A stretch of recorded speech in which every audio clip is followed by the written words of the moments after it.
Good morning. Welcome to my kitchen.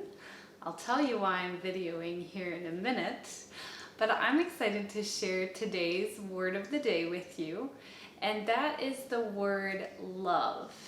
Now, we hear that word all the time, probably, but I want you to think about it in a different maybe way than you have before. The definition that I want to give you for the word love, actually, I'm going to use scripture to define it. I think that's the best way. And this passage that I'm going to read will probably be very familiar to some of you. Maybe you will have heard it at several weddings or other occasions. And that's from 1 Corinthians 13. But sometimes I think when we hear things over and over again, we don't often pay as close attention to what they're really saying. We can just rattle it off.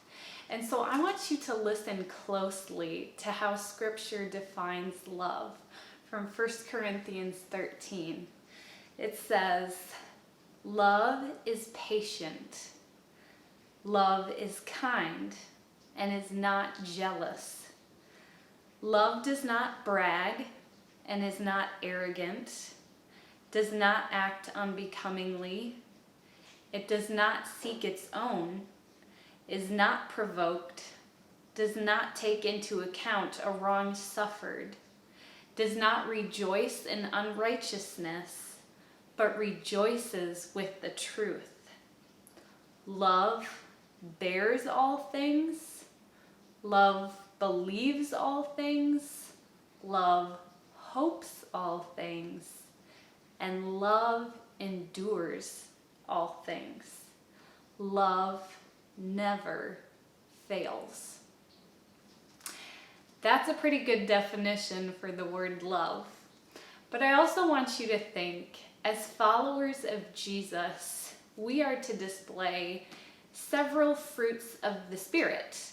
And so the reason I brought you into my kitchen is because I have a fruit basket that sits out on my counter, and when my kids want a snack in between meals, that's what I try to encourage them to grab from.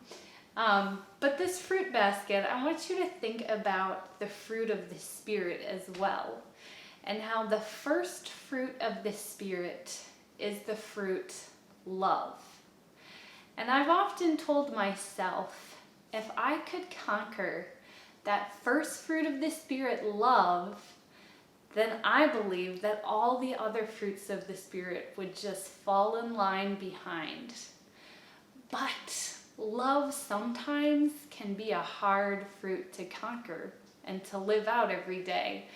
You see, it's easy to love people who love you back in return, but think about those people in your life that maybe are not easy for you to love. Maybe think about a coworker or a neighbor or a friend or even a family member. I'm sure that we can all think of someone in our lives that we would kind of consider unlovable. And yet Jesus calls us to love just like he does. And this is another way as daughters of Christ that we get to imitate him. And so I encourage you today, choose to love even when it's not easy.